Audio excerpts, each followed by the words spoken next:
hipótesis tienen que ver con que a mayor conocimiento local, por ejemplo, las poblaciones pueden desplegar mayores alternativas como soluciones locales. Cuando tienen mayor conocimiento tradicional se genera una mayor valoración al ambiente y una mayor valoración de la herencia agricultural.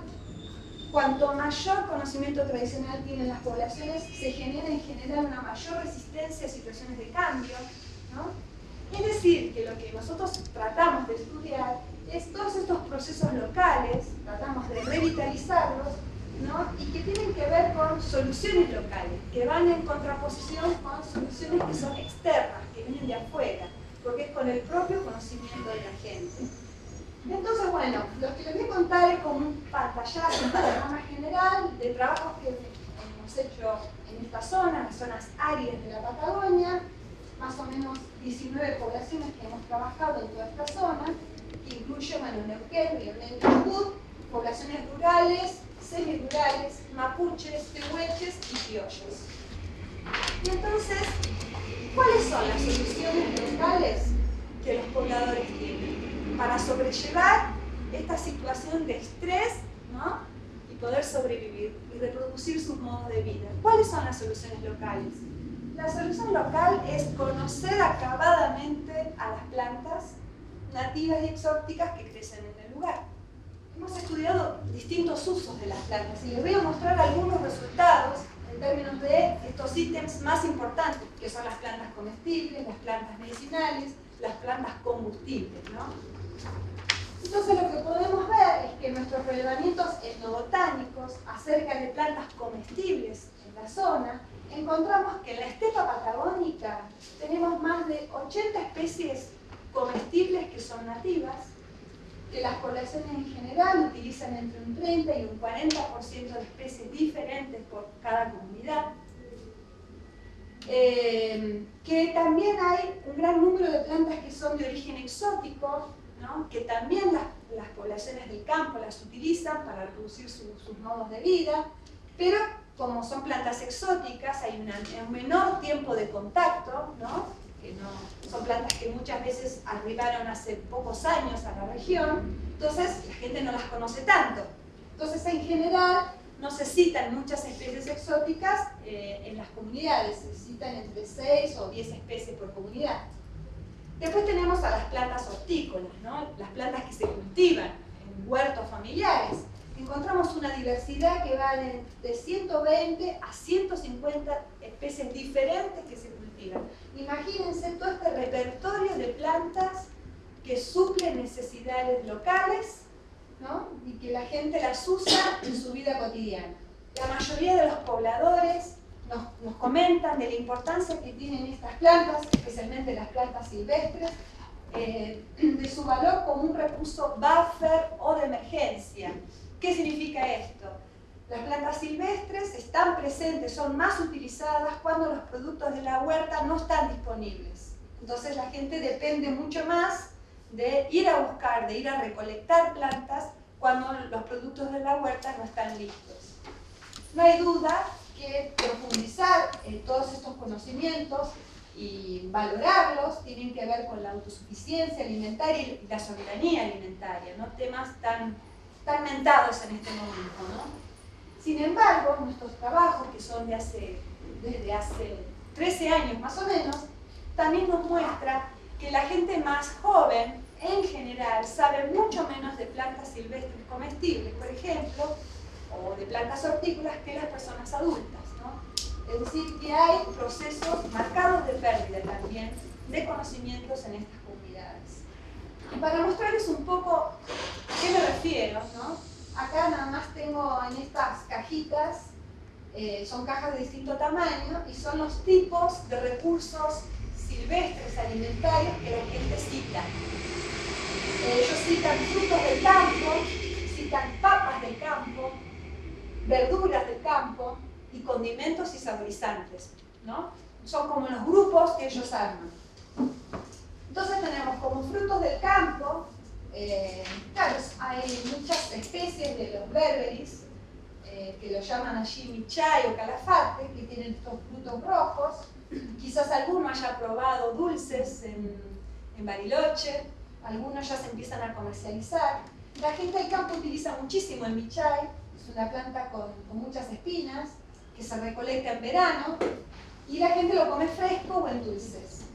Lo más interesante quizás es hablarles de las papas del campo. Estamos hablando de plantas que son silvestres, ¿no? Plantas que no son cultivadas. Las papas del campo, esta denominación local, en nuestros estudios de índole de revisiones históricas y también arqueológicas, un poco registro arqueológico que hay sobre esto, nos indican que aparentemente las papas, es decir, las plantas con órganos subterráneos comestibles, han sido muy importantes en la zona en el pasado, digamos, ¿no? Hay un autor, tal vez conocido por ustedes, Rodolfo Casamichela, que ha citado 100 vocablos diferentes para denominar a papas comestibles que utilizaban los tehuelches. Algunas de ellas están identificadas, otras no. Podemos hablar del macachín, unos tubérculos. En realidad el macachín es una planta hemiparásita, parasita las raíces de los pastos.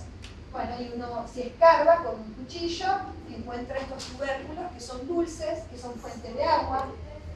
Tenemos el Oxalis adenófila, el cuye colorado, que nos da como si fuera una zanahoria, que también es dulce, que también es una planta que da estas hojas que tienen un sabor ácido, se usa como sustituto de limón.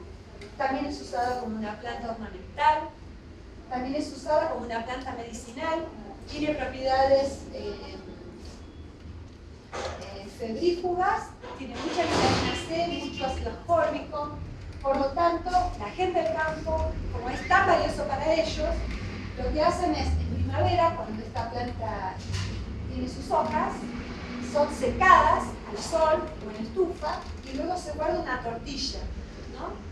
Y cuando la persona está enferma, tiene fiebre, dolores musculares o resfríos, lo que hace es tomar una porción de esta tortilla, lo pone en agua caliente y se toma un té. Bueno, algunos condimentos y saborizantes, bueno, son todas plantas nativas de la Patagonia. El cilantro es un cilantro silvestre, no es el cilantro cultivado que está en las huertas, es uno que crece, que es nativo de la Patagonia, que tiene realmente el mismo aroma que el cilantro cultivado. Tomillo también, no es el tomillo que se cultiva en las huertas, es un tomillo, la Cantolipia es una planta nativa de la Patagonia. Y digamos, en ambos casos son plantas que se usan como condimentos, en general, en este caso para ensaladas, en este caso se agregan al mate, a las tortas también se usan como saborizantes. Verduras del campo también, diversas hojas nativas de la Patagonia, que crecen en general en zonas de perilagunas o vertientes, ¿no? Que tienen hojas comestibles y se comen con ensaladas. Y en este proceso que yo les dije de interculturalidad, yo les quiero contar que en este diálogo también nosotros estuvimos enseñándole a las personas el uso de estas plantas exóticas. En Patagonia hay como 300 especies, y debe haber mucho más porque van entrando todo el tiempo, de plantas invasoras, ¿no? Que accidentalmente o intencionalmente el hombre las lleva a la región y se van propagando. Muchas de esas plantas son comestibles. Se usan como alimento en otros lugares del mundo, pero las poblaciones de la Patagonia no la conocen.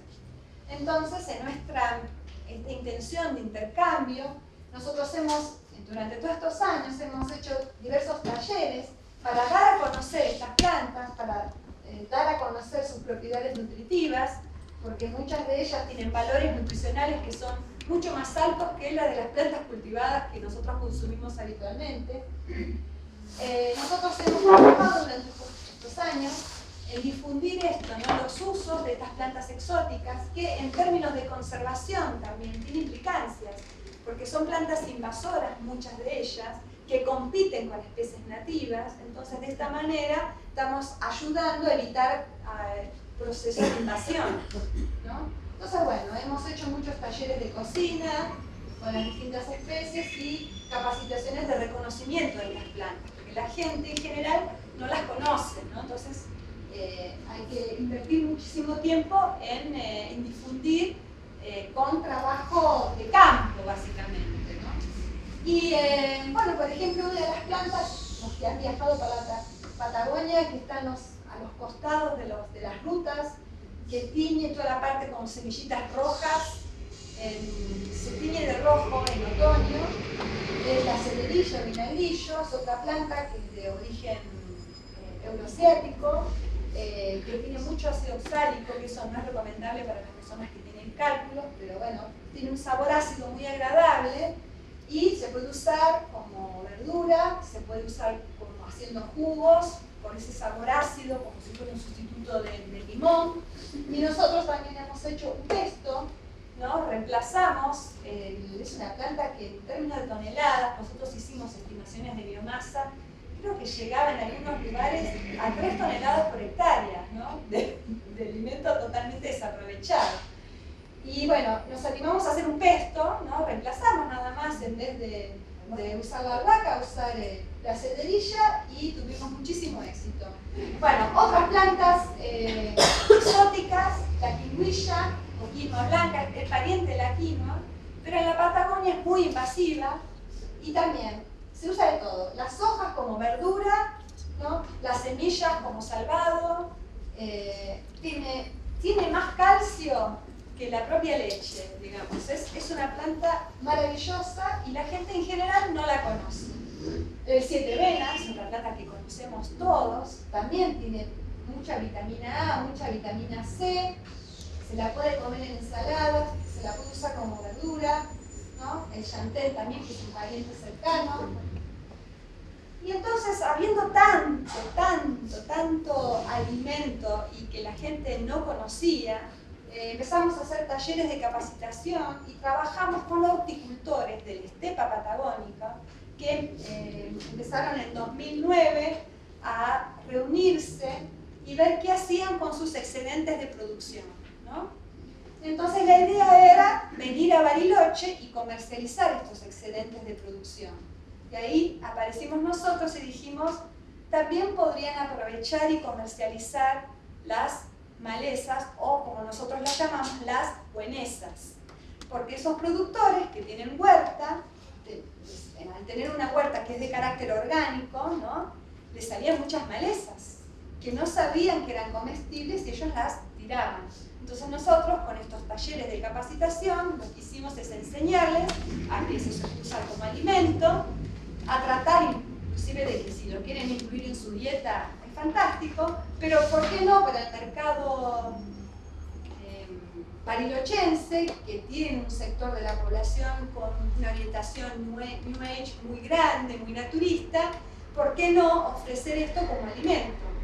Entonces, por eso, este pesto que les muestro, nosotros estuvimos en los primeros años de la feria acompañándolos con stands, ¿no? Y dándoles de comer con recetas muy sencillas a los posibles compradores para que se entusiasmen, la prueben y se entusiasmen de comprarlo, ¿no? Bueno, entonces les hablé de plantas comestibles. Les voy a hablar un poquito de plantas medicinales. Encontramos que en la estepa, en estas poblaciones rurales de la estepa que viven en estas condiciones tan limitantes, aislados, lejos de centros de salud, ellos resuelven sus temas de la atención primaria de la salud, ¿no? Con un número que puede variar entre 45 hasta 150 especies medicinales diferentes por comunidad. La gente va a los centros de salud cuando son enfermedades realmente graves. Primero, si no, las resuelven en el ámbito doméstico. Entonces acá les pongo un ejemplo nada más, que elegí el caso más paradigmático, que es de la comunidad Lagunita Salada, en medio de la estepa de Chubut, en medio de la meseta chubutense, ¿no? Es Gastre, cerca de Gastre, o sea, en medio, o sea, agarran el mapa de Chubut, el medio, ¿no? Una zona seca, desierto. Bien, Lagunita Salada, una población más o menos de 20 familias, tenemos que en total usa no más de 45 especies distintas. Un número bastante bajo comparado con el resto. una zona tan seca que la gente pocas especies cultivadas tenía, que son estas que tienen los círculos blancos. La mayoría de la farmacia casera está constituida de plantas nativas, todas las de circulito negro, que las tienen que recolectar de los alrededores. Este gráfico es una curva de rango-frecuencia, nada más es para mostrarles que obviamente las especies no se usan todas por igual, ¿no? Hay plantas que tienen más consenso entre los pobladores que otros. ¿Eso qué quiere decir? Hay más personas que citan el uso de una planta que para el caso de otra planta. ¿Se entiende? Bueno, hay muchas plantas, como les conté, más de 400, ¿no? Quizás la más representativa, si uno tuviera que pensar en las plantas que más se han repetido en todas las comunidades en las cuales hemos trabajado de la estepa, quizás la que tiene mayor importancia son estas dos, que se repiten muchísimo. La valeriana carnosa, es una valeriana, o sea, es una pariente de la Valeriana officinalis, ¿no? Que es una planta que en el campo se dice que cura 7 enfermedades, ¿no? Es como una gran panacea para problemas respiratorios, para todo, digestivos, hepáticos. También es una planta que se utiliza la raíz, que tiene un olor muy fuerte, el famoso olor a pata, ¿no? Es muy desagradable. En lengua, o sea, hay una clasificación local en la zona de las plantas que son fuertes y las plantas que son suaves. Esta es una planta que corresponde al grupo de las plantas fuertes, por lo tanto hay que usarlas en pequeñas cantidades y con una posología totalmente estructurada. No se le puede dar a los niños, no se le puede dar a las embarazadas, ¿no? No es como una planta suave que a lo mejor tiene otra posología, ¿no? Esta es una planta suave, por ejemplo, el Oxalis adenófila, que tiene este sabor agradable, dulce. No es, o sea, esta es otra charla, ¿no? La interpretación que tienen las poblaciones de la zona rural con respecto a los olores y los sabores. Hay una tesis doctoral del grupo que habla de esos temas, ¿no? Entonces, lo que estábamos hablando de, soluciones locales, ¿no? En términos de salud, pero los convencidos de los grandes conocimientos que tiene la gente del campo para resolver sus problemas de salud y cuánto hay que estudiar, ¿no? Todos esos conocimientos. Pero también lo que nosotros podemos decir en términos más científicos, quizás, es algo que es muy llamativo de lo que vemos en el campo, es que esas plantas que las personas utilizan son realmente muy versátiles. ¿Qué quiere decir eso? Que una misma especie es usada para muchísimas dolencias diferentes. Un gráfico de correlación nos dice que las especies que tienen mayor importancia cultural, que pueden ser medidas de distintas maneras, que hay un índice, ¿no? Digamos, se toman distintos aspectos del uso de las plantas para construir esos índices. Las plantas que tienen mayor importancia cultural en general son las más versátiles, es decir, las que tienen mayor cantidad de usos, ¿no? Y también, también otra característica que encontramos en las herbolarias de la gente del campo es que son muy redundantes. ¿Qué quiere decir? Las dolencias que son más prevalentes en una comunidad casualmente son las que tienen más plantas para combatirlas. ¿Cómo es la recolección de las plantas? Las plantas, vuelvo a decir, no es al azar. Es muy interesante si uno consulta. En general se recolecta plantas mientras se cuida el ganado, mientras se busca la leña, mientras se viaja, se visita parientes. La gente siempre está buscando plantas medicinales, ¿no? Está en la forma de cómo moverse en su ambiente. Obviamente practicando la horticultura, ¿no? Cultivando las plantas medicinales que quiere que forme parte de su farmacia casera.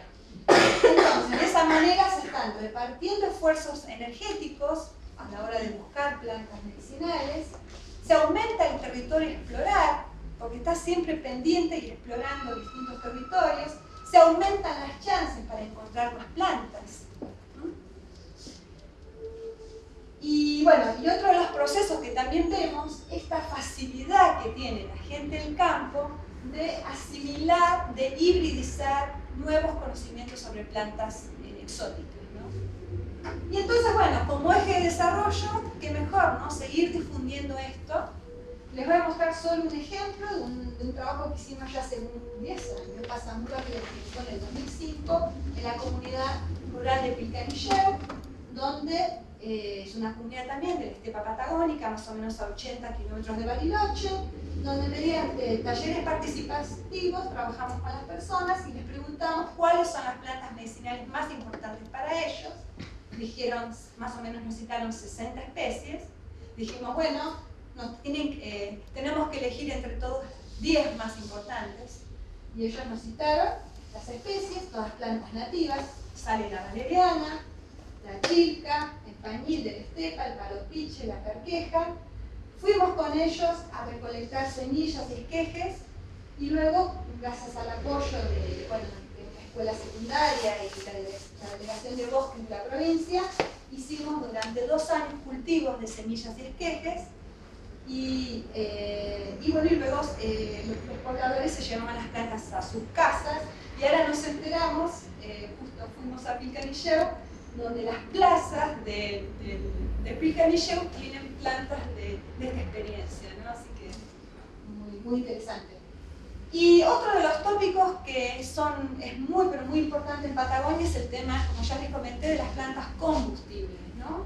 La gente depende de ellas para calentarse y para cocinar, ¿no? Está directamente ligada a la alimentación.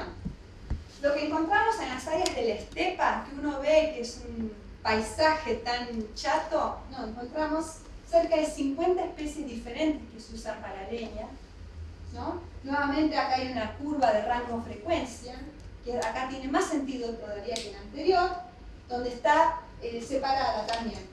Puntitos negros, plantas nativas, patagónicas, puntitos blancos, plantas exóticas cultivadas. Acá vemos como, a diferencia de la otra curva, vemos como tendencias más fuertes, ¿no? No hay duda que hay especies que son muy favoritas y otras que son menos, ¿no? Y uno que pensaría en el campo, limitación de combustible, todo sirve por igual, ¿no? No es así. En el campo, las plantas se usan para distintos procesos de la combustión. Hay plantas favoritas para hacer leño, hay plantas favoritas para sahumar, hay plantas favoritas para cocinar, hay plantas favoritas para calentarse. Entonces nosotros nos preguntamos, ¿por qué? ¿No? Y entonces, en esto de la complementación, en esto del diálogo, de un sistema de conocimientos tradicional y el diálogo con la ciencia, diálogo, no validación, sino diálogo, lo que encontramos que es que aquellas plantas favoritas son casualmente las que tienen mayor poder combustible. Estas son las especies, el molle colorado, el alpataco, el yaque, son especies arbustivas, estamos hablando de la estepa, no hay árboles, ¿no? Y obviamente esto es un eje de desarrollo. Nuevamente hablando de lo que dijimos al principio, ¿no? De tratar de buscar soluciones locales, no soluciones que vengan de afuera. Entonces lo que planteamos en el 2010, junto con otras organizaciones de Río Negro, formar parte y hacer un parque multipropósito leñatero con las especies elegidas por los pobladores como las favoritas porque hay muchas intenciones de forestaciones en Patagonia con la problemática de la leña. Y bueno, entonces hablamos de conocimientos hasta ahora, ¿no? No hay duda, pero los convencidos, los conocimientos de la gente del campo son muy valiosos. Pero también hay prácticas, ¿no? Que esas son las que en realidad menos hemos estudiado nosotros y es donde más nos gustaría trabajar en el futuro. Entonces, desde la etnobiología hay una concepción que es importante establecer ahora, que es que nosotros creemos que la biodiversidad es siempre construida y apropiada material y simbólicamente a través de un manejo, ¿no? Entonces, la biodiversidad que usan estos pobladores podemos dividirla como en 2 grandes grupos, como les mostré hasta ahora. Por un lado son todas las plantas que recolectan y por otro lado son las plantas que cultivan, ¿no? En sus huertos. Pero aquí hay un gradiente. Cuando la gente recolecta, no es, como vimos antes, no es una recolección al azar, está orientada en elegir a las especies que tienen a lo mejor hojas más grandes, frutos más grandes, leño más duro. Hay una intervención del paisaje cuando es usado, recolectado, ¿no? Que a veces uno tiene la visión, no es recolección, no hay manejo, no, hay un manejo. Obviamente el máximo manejo se da en ámbitos de cultivo, ¿no? Eso está claro.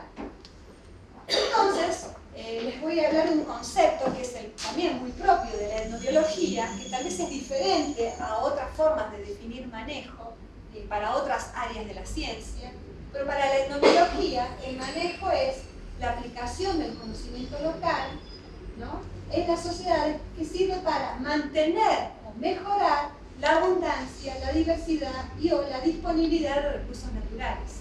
Eso es para nosotros el manejo. ¿Qué hacen las sociedades, ¿no?, para lidiar con sus formas de vida y no por eso acabar con su medio ambiente? Por eso creemos que algunas de estas pueden ser, obviamente, soluciones locales y ejes de desarrollo para la zona.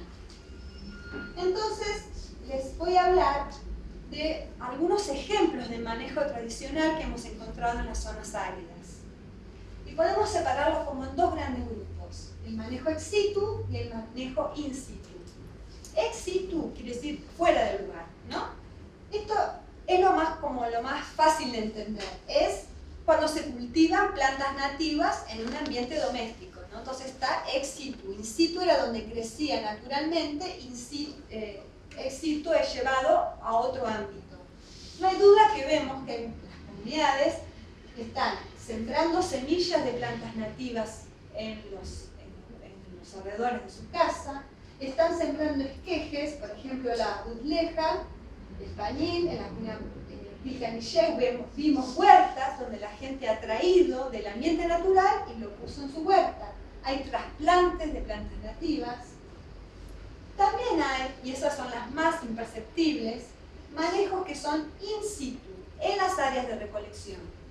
Vemos mucha tolerancia, cuando se dejan en pie, cuando un paisaje, cuando se construye un camino, se deja en pie ciertos árboles, ciertas especies que son de interés. Cuando se va a construir una huerta sucede lo mismo. Hay favorecimiento, es decir, se aumenta la disponibilidad de ciertas especies en los ámbitos de recolección. Hay protección, inclusive en ambientes silvestres, la gente, para aquellas especies que son de interés medicinal, comestible, lo que sea, a veces le pone protecciones contra heladas, le hace podas, la desmaleza. Hay un cuidado de plantas en ambientes silvestres, lejos de las casas. Está interviniendo el ser humano y eso está totalmente invisible a los ojos de nosotros.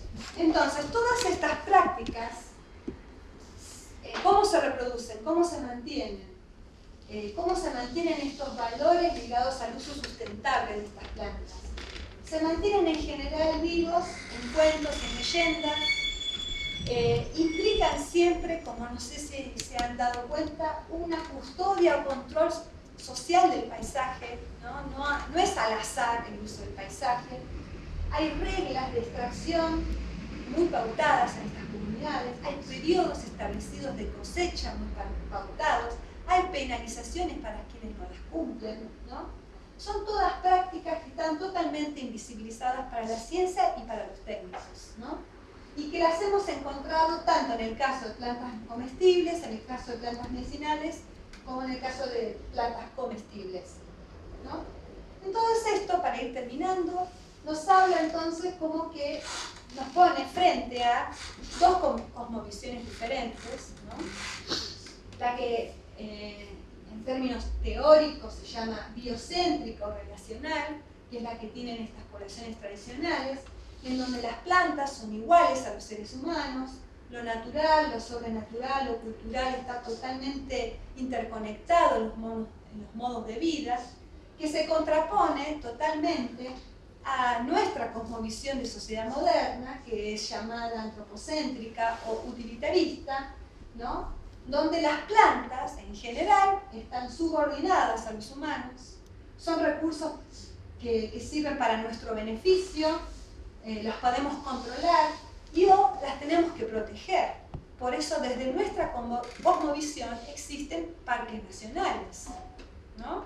Desde una cosmovisión tradicional no está incluida la visión de un paisaje como un lugar, como tenemos nosotros, las sociedades modernas, un lugar para la contemplación y el beneficio de personas que lo miren, se mira y no se toca. Eso es un parque nacional, ¿no? Desde una visión tradicional, el paisaje es un territorio, es un lugar de pertenencia y es un lugar que se usa.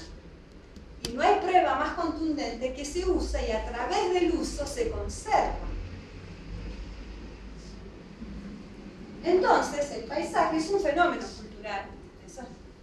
Y eso, entonces, tenemos que pensarlo como un espacio que está construido a través del tiempo, a la medida y a la manera de las tradiciones, de los pensamientos y de las necesidades de las sociedades que lo habitan, ¿no? Así son nuestros paisajes de las sociedades urbanas y así son los paisajes de otras sociedades totalmente diferentes. Entonces, desde nuestra posición, desde la etnobiología y de nuestro trabajo de grupo, nosotros pensamos, obviamente, que cuanto más plantas sean de interés humano, ¿no?, más sepamos sus utilidades, ¿no?, más sepamos todo lo que nos sirve en la naturaleza, más van a ser cuidadas esas plantas, más van a ser toleradas, más van a ser cultivadas, más van a ser protegidas. Estamos hablando entonces de la conservación a través del uso, ¿no?, como una solución a nuestros grandes temas de conservación. Entonces, bueno, esta mayor visibilización, ¿no?, de estas cosmovisiones diferentes, de estos conocimientos y estas prácticas de los habitantes de la Patagonia, y también esta capacidad, esta lógica que tienen este tipo de conocimientos de hibridizar tan fácilmente con nuevos conocimientos sobre plantas, realmente es el camino para lograr una mayor sustentabilidad ambiental, que es lo que más queremos en este momento, ¿no?